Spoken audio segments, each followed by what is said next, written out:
स्वागत है आप सबका आपके अपने चैनल साइंस अकेडमी फॉर में। मैं विशाल महाजन आज कराने वाला हूं आपको कोऑर्डिनेट ज्योमेट्री की 7.2 जिसमें है सेक्शन फॉर्मूला, जो कि बहुत इंपॉर्टेंट टॉपिक है बोर्ड एग्जाम्स के अंदर। इसके अंदर सबसे पहले हम फॉर्मूले को समझने वाले हैं, किस तरीके से उसका एप्लीकेशन होता है, साथ के साथ इंपॉर्टेंट क्वेश्चंस करेंगे और करेंगे हम प्रीवियस ईयर क्वेश्चन जो ऑलरेडी बोर्ड में आ रखे हैं। और लास्ट में मैं आपको कुछ क्वेश्चन प्रैक्टिस के लिए दूंगा जो कि बहुत इंपॉर्टेंट क्वेश्चन होंगे। उनका सोल्यूशन या उनका आंसर आप फाइंड करके आप कमेंट बॉक्स में बताएंगे और मैं आपको बताऊंगा कि वो आंसर आपका सही आया कि नहीं आया। चलिए स्टार्ट करते हैं। और एक बहुत ज़रूरी इन्फॉर्मेशन मैं आपके साथ शेयर करना चाहता हूं। जैसे आपको पता है मेरी अनअकैडमी में भी क्लासेस होती है और अनअकैडमी पे क्लास 10th बच्चों के लिए एक बहुत ही बड़ा सरप्राइज होने वाला है, एक बहुत बड़ा टेस्ट होने वाला है जिसे हम कॉम्बैक्ट बोलते हैं, जिसके अंदर आप अपनी प्रैक्टिस को चेक कर सकते हैं, ऑल इंडिया लेवल पे अपनी रैंकिंग चेक कर सकते हैं और साथ के साथ बहुत सारे प्राइजेस भी जीत सकते हैं। और उस टेस्ट का नाम है अनअकैडमी कॉम्बैक्ट। कॉम्बैक्ट के अंदर आपका मैथ्स और साइंस का टेस्ट होने वाला है, जिसके अंदर the most challenging battle to level up preparation and practice for class 10th board exams. क्योंकि इसके अंदर जो क्वेश्चंस बनाए गए हैं वो टॉप एजुकेटर्स द्वारा बनाए गए हैं, सीबीएसई के पैटर्न को ध्यान में रखते हुए बनाए गए हैं, प्रीवियस ईयर क्वेश्चन के बेस पे बनाए गए हैं और लेटेस्ट जो सिलेबस है उसके बेस पे बनाए गए हैं। तो आप अपनी पूरी प्रिपरेशन को चेक कर सकते हैं और साथ के साथ प्राइज भी जीत सकते हैं। इसका जो फॉर्मेट है उसमें 40 मिनट्स का टेस्ट होगा आपका, जिसके अंदर 30 सुपर क्वेश्चंस, क्योंकि ये प्रीवियस ईयर और लेटेस्ट पैटर्न के बेस पे बनने वाले हैं और 6 कॉम्बैक्ट होने वाले हैं। हमारे पास कौन कौन सी डेट में होने वाली है बताऊंगा। नेगेटिव स्कोरिंग होने वाली है, इंग्लिश एंड हिंदी लैंग्वेज में होने वाले हैं और साथ के साथ सबसे बड़ा फायदा क्या है, अगर मेरा कोई सोल्यूशन गलत हो जाता है या मेरे से नहीं सॉल्व हो पाता तो आपको वीडियो सोल्यूशन भी डिटेल में मिलने वाला है हर एक क्वेश्चन का। कॉम्बैक्ट जो फर्स्ट कॉम्बैक्ट होने वाला है वो 31 जनवरी में होने वाला है मैथमेटिक्स एंड साइंस पे। सेकंड जो होने वाला है 14 फेब को होने वाला है, 28 फेब को। तो ये सारी पूरी डिटेल है। अब बात आ रही होगी सर एनरोल कैसे करना है, वो मैं आपको समझा देता हूँ। इसका जो सिलेबस रहने वाला है वो मैथमेटिक्स का ऑलरेडी पूरा सिलेबस है, साइंस का सिलेबस पूरा दिया गया है, यहाँ पे आप देख लीजिए। इसके हिसाब से ही आपका टेस्ट बनने वाला है, आपको इसी के हिसाब से प्रिपरेशन करनी है।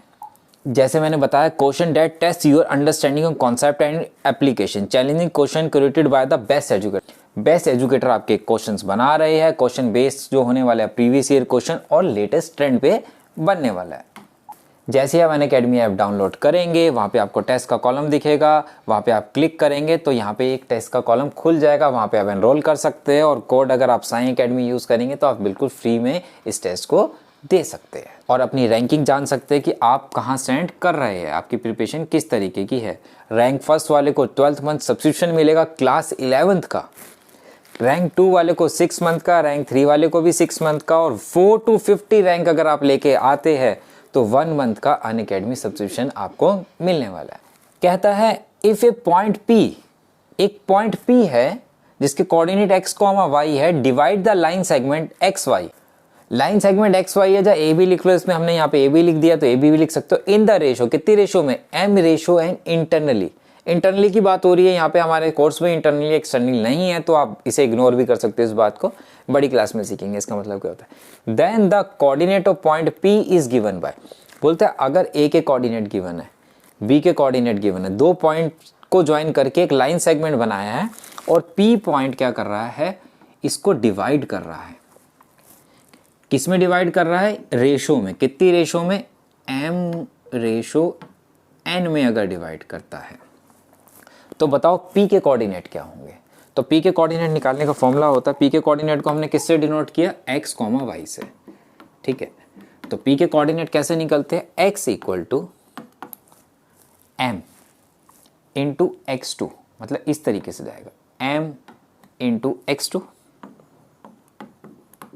Plus N into x1 upon में M प्लस N। और सेम टू सेम y का भी निकालना है तो वो भी ऐसे ही बनेगा, y equal to M into y2 plus N into y1 upon में M प्लस N। तो ये फॉर्मूला बन गया। तो इससे क्या निकल गया, x और y किसके कोऑर्डिनेट थे, P के। तो पूरी एक्सरसाइज में यही फॉर्मूला चल रहा है। अब कभी कभार क्या होता है, इसके कोऑर्डिनेट मिसिंग कर देगा, ये और ये दे दिए 2, कभी कभार इन दोनों के दे दिए, ए का मिसिंग कर दिया, कभी तीनों के दे दिए, रेशो निकाल दो। तो ये सारी चीज़ें ही चलते रहते, मतलब 4 चीज़ें हमारे पास इसमें, ए के कोऑर्डिनेट, बी के कोऑर्डिनेट, पी के कोऑर्डिनेट और रेशो। तो 4 में से कोई 3 दे देगा, एक निकालना होगा, उसी पे सारे क्वेश्चंस बनते हैं। चलिए स्टार्ट करते हैं क्वेश्चन। बोलता है find the coordinate of a point which divide the this point in the ratio. 2 points को ज्वाइन करके एक लाइन सेगमेंट बन रहा है और कितनी रेशो में डिवाइड कर रहा है, एक पॉइंट 2:3 में। बोल रहा उस पॉइंट की क्या निकालो, कोऑर्डिनेट निकालो। तो सबसे पहले लाइन सेगमेंट बना ले भाई अपन। ये एक लाइन सेगमेंट था, ए के कोऑर्डिनेट दे रखे है, बी के कोऑर्डिनेट दे रखे है, पी पॉइंट इसे डिवाइड कर रहा है कितनी रेशो में, 2:3 में। मतलब ये m है, ये n है, ये x1 है, ये y1 है, ये x2। क्या फॉर्मूला पढ़ा था हमने पी के कोऑर्डिनेट का, x equal to m, m कितना भाई 2 इंटू x2, ऐसे जाते हैं, x2 कितना हो गया 4 प्लस n कितना है 3 इंटू x1, x1 कितना है -1 अपॉन में कितना है m प्लस n। तो कितना आ गया, 8 में से 3 गया, कितना आएगा 5 अपॉन में कितना है 5, तो कितना आ गया अभी 1 आ जाएगा, 1 आ गया। आ जाओ उसके आगे क्या कहता है, y इक्वल टू, ये बहुत ईजी क्वेश्चन लिए, 2 इंटू -3 कितना लिख देंगे, -6 लिख दे भाई, प्लस n 3 इंटू 7 21 अपॉन में 2 प्लस 3, 21 में से 6 गया, कितना बचेगा 15, 15 बाय 5 कितना हो जाएगा 3 हो जाएगा। तो p के कोऑर्डिनेट कितने आ गए भाई, 1,3 आ गए। तो बस सॉल्व हो गया, p के कोऑर्डिनेट फाइंड कर लिया हमने। अब इस क्वेश्चन में क्या था कि सब कुछ दिया हुआ था, रेशो दे रखी थी, पॉइंट्स दे रखे थे, सिंपल डिवाइडिंग पॉइंट के कोऑर्डिनेट निकालने थे, वो हमने निकाल लिया। अब क्या होता है, तीनों पॉइंट के कोऑर्डिनेट दे दिए, अब बोलता है रेशो निकालो। तो किस तरीके से रेशो को निकालते हैं, तो हमारे पास बोलता है एक लाइन सेगमेंट है जिसके ए और बी के कोऑर्डिनेट दे रखे हैं, P एक डिवाइडिंग पॉइंट है जो उसे किसी रेशो में डिवाइड कर रहा है, उसके कोऑर्डिनेट भी दे रखे हैं। बोलते हैं कितनी रेशो में फाइंड कर रहा है वो निकालना है। अब रेशो फाइंड करने के लिए m/n लेके भी कर सकते हैं, लेकिन उससे थोड़ा सा बड़ा होता है। हम क्या करेंगे, जब भी रेशो फाइंड करनी हो आप लेट कर लो, let P divide AB in the ratio K/1। कितनी रेशो में, K/1। तो क्वेश्चन बहुत छोटा हो जाता है। हमने फॉर्मूला क्या पढ़ा था भाई, फॉर्मूला पढ़ा था x equal to m into x2 plus n into x1 upon में m प्लस n पढ़ा था भाई। सेम y का भी था, x कितना है, x क्या होता है, डिवाइडिंग पॉइंट जो होता है, डिवाइडिंग पॉइंट पे x कितना है भाई, -1 है, इक्वल टू m कितना है, k आ गया, इंटू x2, k की x2 में करूंगा तो कितना आ जाएगा 6 k आ जाएगा, प्लस n कितना है 1 है, 1 की किस में करूंगा, -3 में करूंगा तो -3 आ जाएगा, अपॉन में कितना आएगा k m प्लस n आएगा भाई, ये आएगा। क्रॉस मल्टीप्लाई कर सकते हैं, बिल्कुल क्रॉस मल्टीप्लाई कर सकते हैं, तो कर दो। इसकी इसमें करेंगे तो कितना देगा, ये दे देता -k -1 equal to 6k -3, k वाले एक तरफ, विदाउट k वाले एक तरफ, k वाले इधर आएगा तो ये कितना हो जाएगा भाई, इधर आएगा तो -6, तो -7k equal to -2, then k equal to हमारे पास आ गया 2/7। तो k इक्वल टू 2/7 आने का मतलब है k/1 था, तो k/1 का मतलब हो गया 2/7। तो रेशो जो मिल गई वो बन गई 2:7 में डिवाइड कर रहा है p। तो सिंपल सा हमेशा रेशो कैलकुलेट करेंगे k/1। अब नेक्स्ट क्वेश्चन देखते हैं, इसमें क्या था भैया, तीनों के पॉइंट के कोऑर्डिनेट दिए हुए थे, रेशो निकालनी है। अब नेक्स्ट क्वेश्चन देखते हैं, थोड़ा सा अलग और बहुत इंपॉर्टेंट, 2014 में ऑलरेडी आया हुआ और बहुत इंपॉर्टेंट क्वेश्चन है। बोलता है find the ratio in which the line segment joining the points. एक लाइन सेगमेंट ए और बी से मिलकर ज्वाइन कर रहा है, ए और बी के कोऑर्डिनेट दे रखे हैं, is divided by x axis. एक पॉइंट कहाँ डिवाइड कर रहा है इसको, एक्स एक्सिस पे डिवाइड कर रहा है। पी पॉइंट इसे कहाँ डिवाइड कर रहा है, एक्स एक्सिस पे डिवाइड कर रहा है। तो एक्स एक्सिस पे अगर कोई पॉइंट डिवाइड करता है तो उसके कोऑर्डिनेट क्या होते हैं भाई, वहाँ पे y 0 होता है, x तो पता नहीं, तो x, 0 होंगे भाई इसके कोऑर्डिनेट। आगे क्या कह रहा है, also find the coordinate of the point P of the division. पहले तो निकालो रेशियो, और जब भी रेशियो ना गिवन हो तो क्या करते हैं भाई, k/1 लेते हैं। तो लेट कर लो, let P divide AB in the ratio k/1। तो k/1 में डिवाइड कर लिया।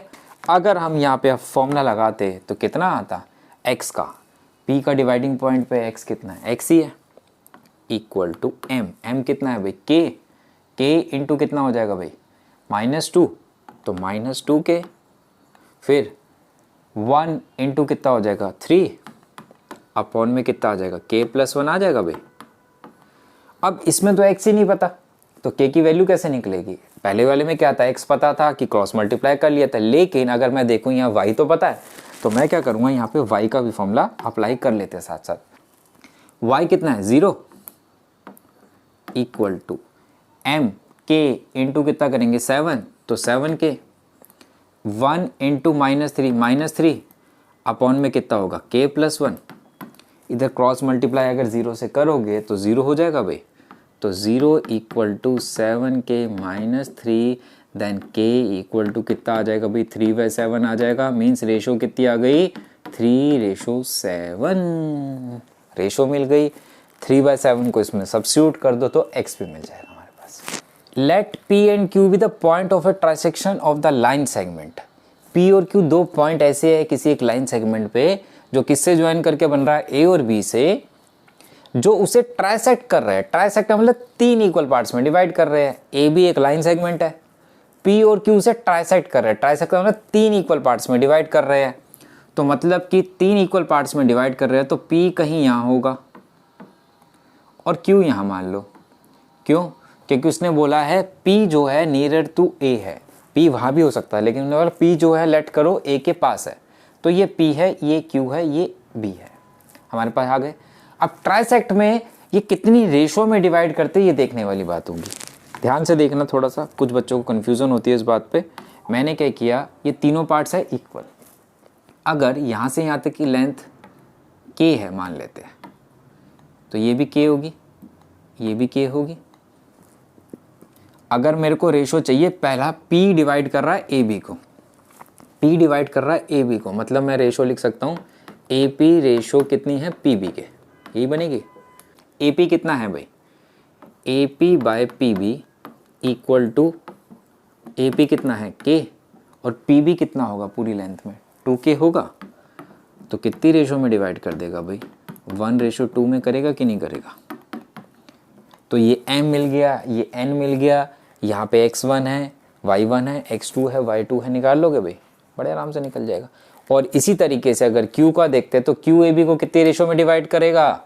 अब आप बता सकते हो कि ए क्यू जो है बी क्यू की रेशो जो बनेगी वो बनेगी कितनी भाई 2:1 के बनेगी कि नहीं। ये 2 पार्ट आ रहे हैं, ये 1 पार्ट आ रहा है। तो ये क्वेश्चन भी 2016 में आया हुआ है।